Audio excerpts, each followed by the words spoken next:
Welcome to Top Advisor Marketing, where you will learn how to become a prolific online influencer, attract more ideal clients, and grow your practice. Brought to you by Top Advisor Podcasting, a done-for-you podcasting solution built just for trusted advisors. And now, your co-hosts of Top Advisor Marketing, Kirk and Matt Halloran. Hello and welcome to another Top Advisor Marketing podcast. Today, Kirk and I are going to talk about the promise of 10x. I am sure you have seen people advertising, we can 10x your whatever. And we've got some feelings and thoughts about it. And Kirk had an amazing post on LinkedIn that really was the onus of this podcast today. So Kirk, how about we start from there? I'm going to adjust the title because really it's not just 10x. It's the promise of 10x and we fill your pipeline. So it's all the marketing gurus, the lead generation experts that are coming to financial companies and advisors saying, we can 10x or fill your pipeline. The backstory here is that a couple of weeks ago, I ran a LinkedIn post that challenged the idea that these people may be over-promising and under-delivering. And over-promising in the fact that 10x is so dependent on the advisor and the firm and so many variables that it's not necessarily fair to promise that.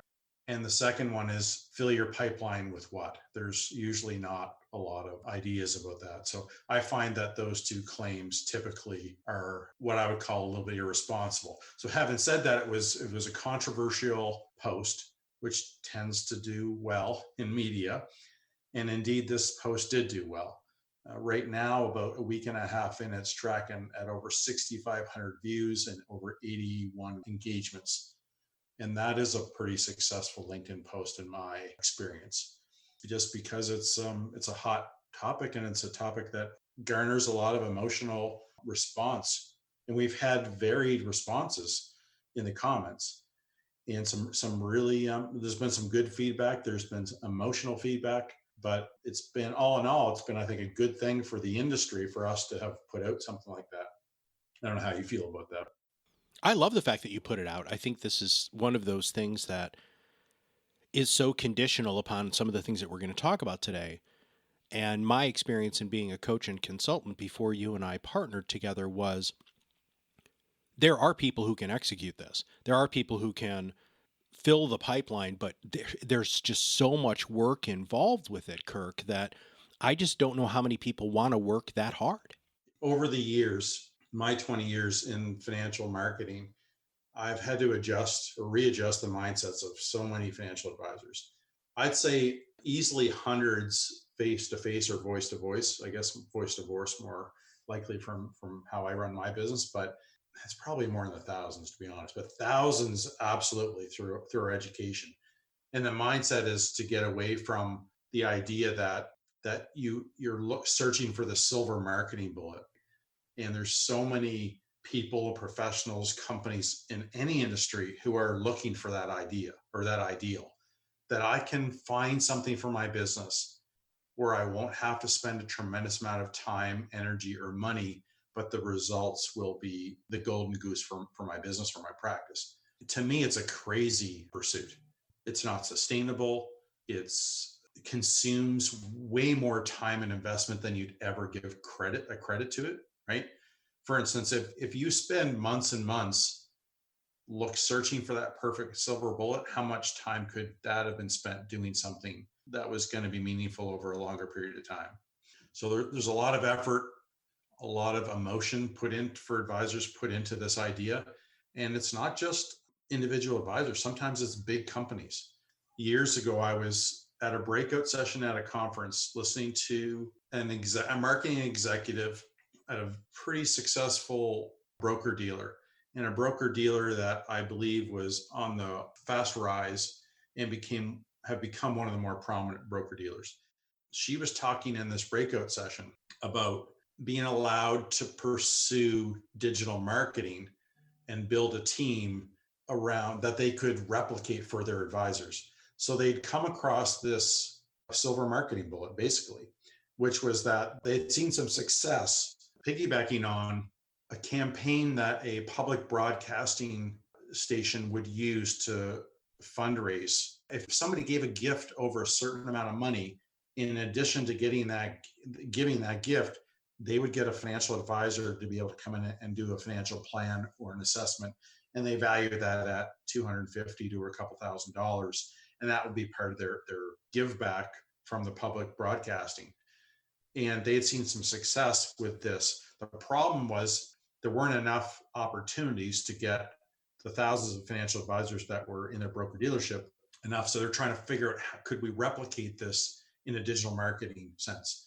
And I can tell you that company had spent over a couple of years, $1 million+ trying to figure out how to take the silver bullet marketing concept and turn it into a replicatable model. And most advisors obviously are doing the same thing on their own scale. Obviously it's not millions of dollars, but definitely it's years, right? Years of trying to find, perfect, pursue, find that right partner or the right software or the right concept. Some of it's time-based, so the window of opportunity is gone. But the idea of pursuing the silver marketing bullet, to me, is kind of crazy for most businesses, because it is just that. It's not easy to find. Imagine a financial advisor in their practice thinking, and this happens, but most advisors would suggest this is not a good way to pursue it. But imagine you're just every month or every quarter or every year trying to pick that perfect stock for your client that's just going to boom. Why not just have a balanced portfolio that can grow slowly over time? Over 10, 20 years, you're way more likely to achieve where you want to get. But it's slow, steady growth. The idea of compound growth. I'll get into that a little bit. But the idea here is, how do you judge, I guess, or validate the idea or the promise of 10x or fill your pipeline? So we've got some points on that. I guess the question is how can an advisor validate if 10x or fill your pipeline is realistic from the vendor that's promoting that? And sometimes I think there's a lot of validity or credibility in who's doing that. When Dan Sullivan does that, Dan Sullivan has been running Strategic Coach, helping advisors for 30+ years. Maybe it's 40, I don't know. He's had a track record of being able to get people to these 5x, 10x. I'm not saying everybody, though. There's no way that everybody he works with, but I'm sure there's a percentage. I don't know what it is, and I won't bother to guess. But you have to figure out for yourself if the vendor or the relationship or the people that you're seeing are promoting the silver marketing bullet can actually validate it. And whether it's indeed a silver marketing bullet or something that is going to work for you for years, you want to consider that too. So I've got a bunch of questions here or opportunities to validate. The first one is what to look for is testimonials. Do you believe that a testimonial that a 10x or fill your pipeline marketer is promoting are credible or a good indicator of whether or not the 10x promise is valid or true? I would suggest that testimonials need to be taken with a grain of salt, because it's very difficult to validate them. One way you could validate them is by getting a reference. However, in our business, you and I, we don't typically like to give references. We don't get asked for them that often, but I don't like doing it because it's a lot of work on our client's part to be available. And it also takes the prospective client time and effort to go track them down and get time scheduled, because everybody's pretty busy. So I think it's an unfair ask sometimes, but if it's a big investment and you want to know, sometimes there are no other ways. The third thing to look for would be credentials and education. In marketing, I would suggest that there's not a lot of validity in having credentials or marketing education. I would look for how many years they've been doing it. I think that's important, but I don't think credentials and education are necessarily there. There's plenty of people who come from good marketers who may have come from engineering degrees, good at putting stuff together, creating systems, as an example. We're really into data and things like that. And there's other people who come from writing backgrounds who are just so good at crafting messages, and they figured out their own way. So there's a lot of credentials and education I don't think would really apply much to validating whether somebody's promise of 10x or fill your pipeline is accurate. Case studies is one that I don't see a lot, but I think it's a more appropriate way to gauge something. So if a marketer or a vendor can dialogue or can detail a case study, I think that adds a lot more validity depending on the nature of how they do that case study. If it's very sales or marketing savvy, in other words, they don't get into a lot of the why or how or the situation, or attribute some of the success to things that maybe weren't just about them as a company and what they did for them, but maybe how good the advisors or how good a practice they had or how perfect of a niche they had or how timely it was, things like that. So I think a case study, use your own judgment, but I think the detail on that have a lot of validity or not, depending on how you read those. But I don't see case studies very often. I don't see case studies enough, Kirk, and I love case studies. I know advisors are able to use case studies to kind of prove their points. You and I were just talking about having us do some case studies on our existing clients today, just so that we have a little bit more of an explanation. It can be a really great way for your prospective client to identify, well, that they're just like the person that you've helped before, which would reduce I think the need for the references, which I fully support. Asking one of our existing clients who's wicked busy to take time out to help us sell somebody else I just don't think that's always the best ask. Yeah, totally agree. It's not easy doing a case study either. I mean, it seems like it ought to be, but getting the kind of information that would help you create a valid case study isn't always the easiest thing, Well, and right? yeah, I want to jump in there too on that because I absolutely agree. You can have 30 listens to a podcast and get $1 million in new assets, or you can get 300 listens and nothing happens, right? It's not an A plus B equals C equation, but it is a lot about the organic marketing that the advisor's doing. And it's just like you talked about at the beginning of the podcast, it's about the amount of work that the advisor is willing to put in to make their marketing successful. Absolutely. So another thing to look for is examples of work or samples of work, and to look deeply at samples of work, I think, is a good idea. Conceptually, a marketer could sell you on a concept that seems to make perfect sense, but if the execution that they bring to the table isn't great, let me give you an example. There's advisors who, if an intermediate marketer came to and said, I'm going to help you, the intermediate marketer or vendor, in my experience, may not understand the context of how each advisor differs in their practices and their worlds, what they're good at, what they're not good at, what their audience would respond to or not. And you may get lucky with one advisor really being dialed into their audience and their niche and the timeliness of it. And they can sometimes, an advisor can have on their own can have a huge impact on the outcomes of a vendor. And that can be more about that than it is about the system, if that makes sense. As an advisor, you have to understand where your practice is at and who's going to be able to take you, who's going to work best for you and where you're at in your continuum of your business.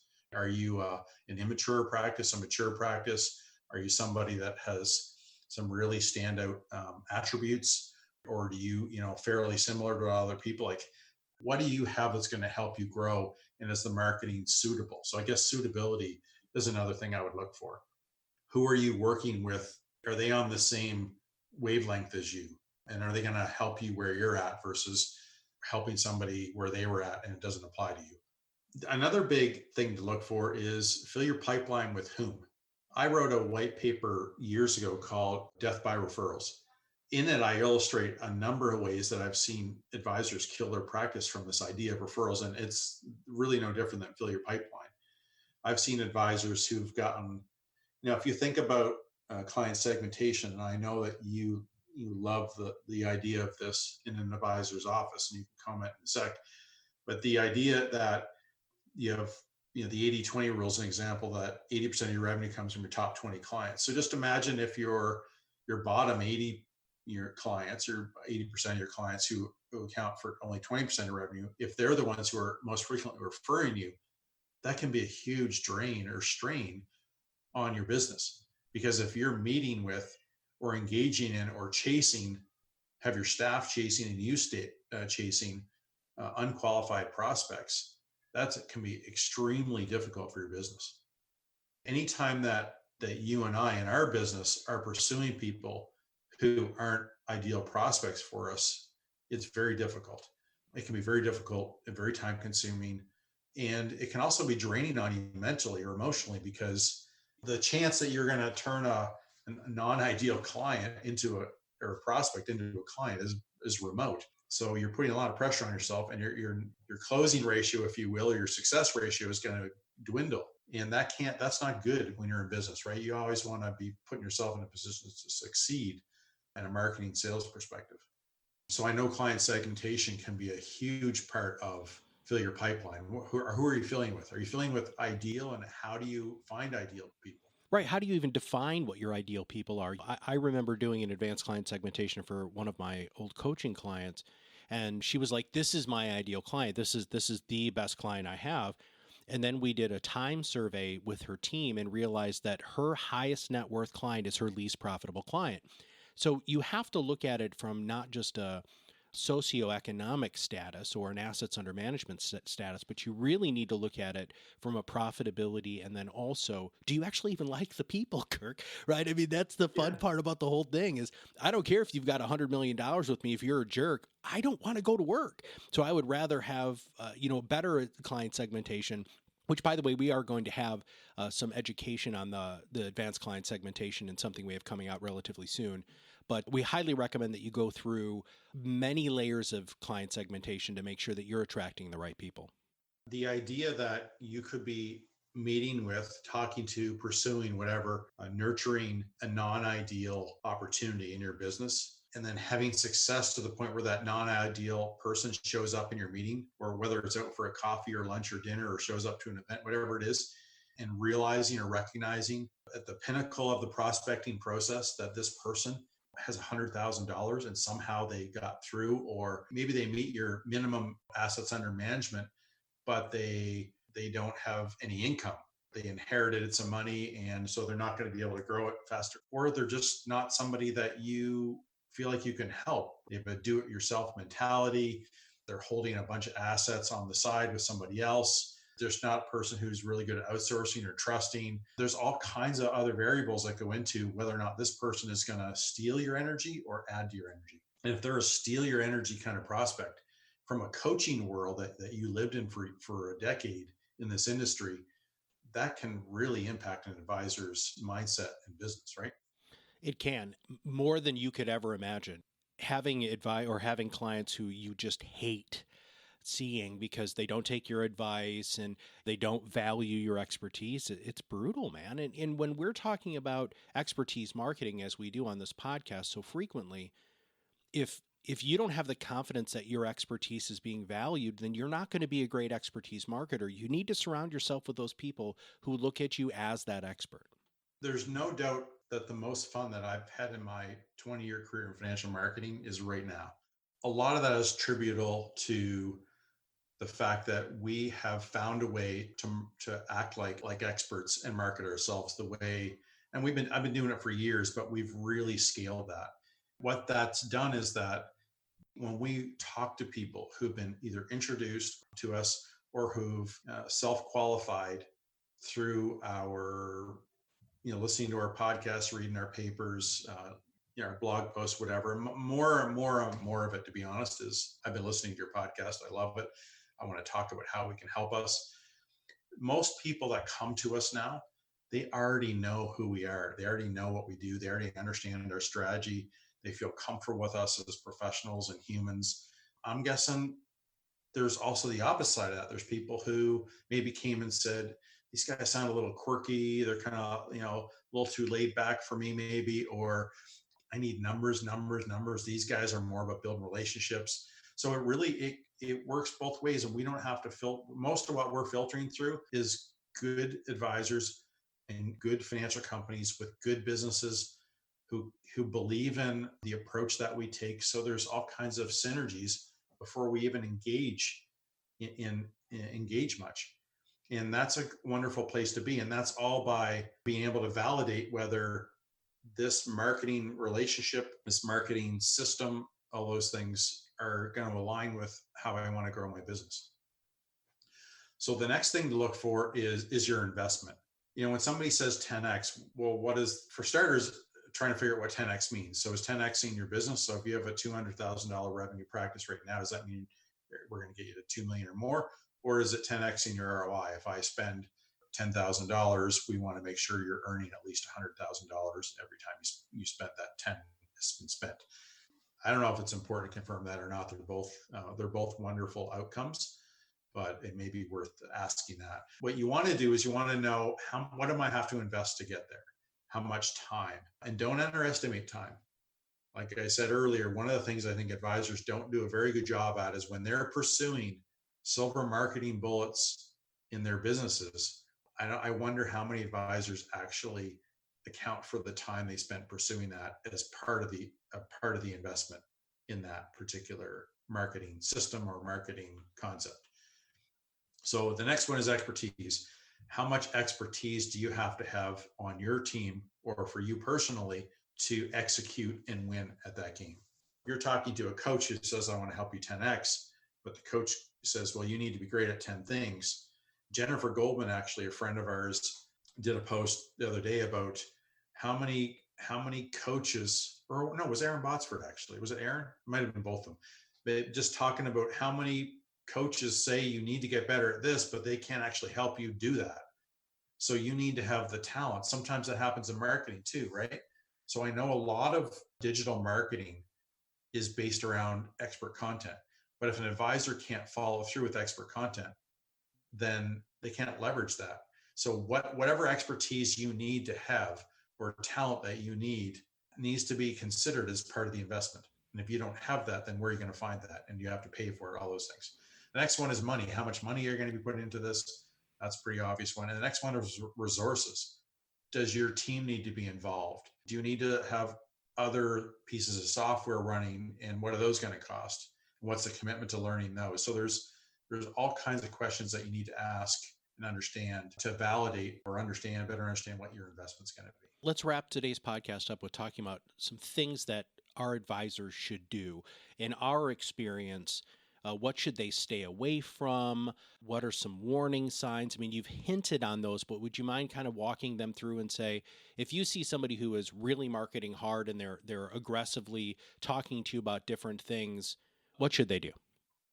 If you can, try to stay away from trendy or disposable marketing ideas.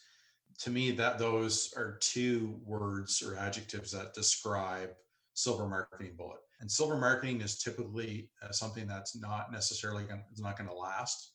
They'll stand the test of time. So you're going to have to reinvent yourself or your system, and that can be very costly.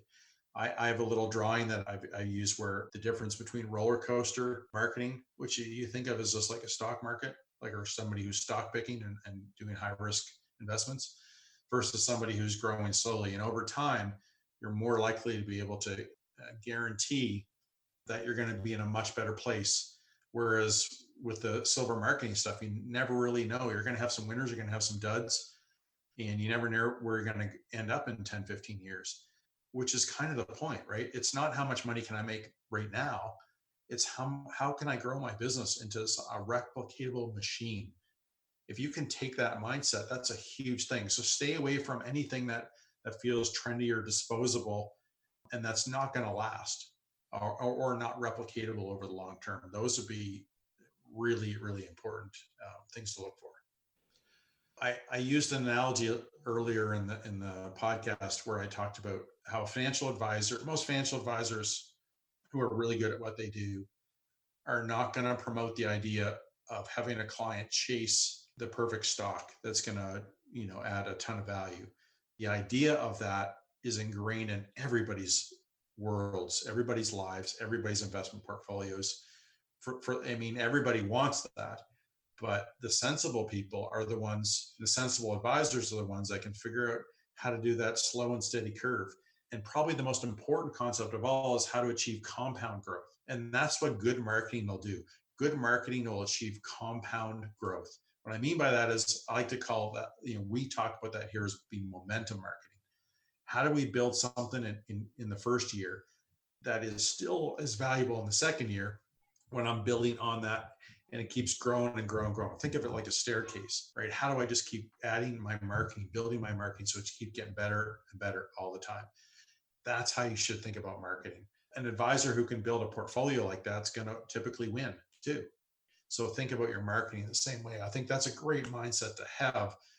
and to try to use all these different things to look for to validate whether 10x or fill your pipeline are true by using all these variables. Thanks, dude. I appreciate the fact that we walked through this today. And again, just to reiterate what you just said there, you don't want your clients looking for that silver bullet stock. You don't want them to be looking at short-term performance. You want them looking at performance over time. No matter what you sell, financial planning, if you sell annuities, guaranteed income, you want them looking at the long term. Marketing is no different. You are trying to grow a business here. You're not just trying to have quick wins. When you switch your mindset and start focusing on growing a real business over time, everything changes. You gain that momentum. You start marketing to the people that you want to replicate instead of just trying to find that next quick way to make, $100,000. So Kirk, thanks for your time and your brain today, brother. I always appreciate it. Yeah, it was a bit of a solo show today, so my apologies for just ranting, but I guess maybe it was one of those rant-worthy topics. So thanks for sticking around. And You're welcome. if you're looking for my post on LinkedIn, you're welcome to go contribute and comment on it. My LinkedIn profile, Kirk Lowe, you'll see it in my feed there. And we'll also make sure that we put a link to it in the show notes. If you have not subscribed, of course, make sure that you do. If you know anybody who really has fallen prey to the 10X sort of promises, make sure that you share this podcast with them. And finally, if you have any ideas or podcast topics you'd like for Kirk and I to discuss, all you have to do is email me at matt@topadvisorm.com. So for everybody at Top Advisor Marketing, this is Matt Halloran, and guess what? We'll see you on the other side of the mic very soon. Are you ready to change the way you communicate with your clients? Are you tired of being the best kept secret in your area? Learn how to become a prolific online influencer, attract more ideal clients, and grow your business. Contact us today and see what the power of podcasting can do for your business. Click on the Contact Us link on our website at topadvisormarketing.com and set up a call to learn more. Follow us on LinkedIn and Facebook for more updates and information. This was brought to you by Iris.xyz, a platform helping financial professionals become better in business and life through new media and new voices. Visit them and learn more at iris.xyz.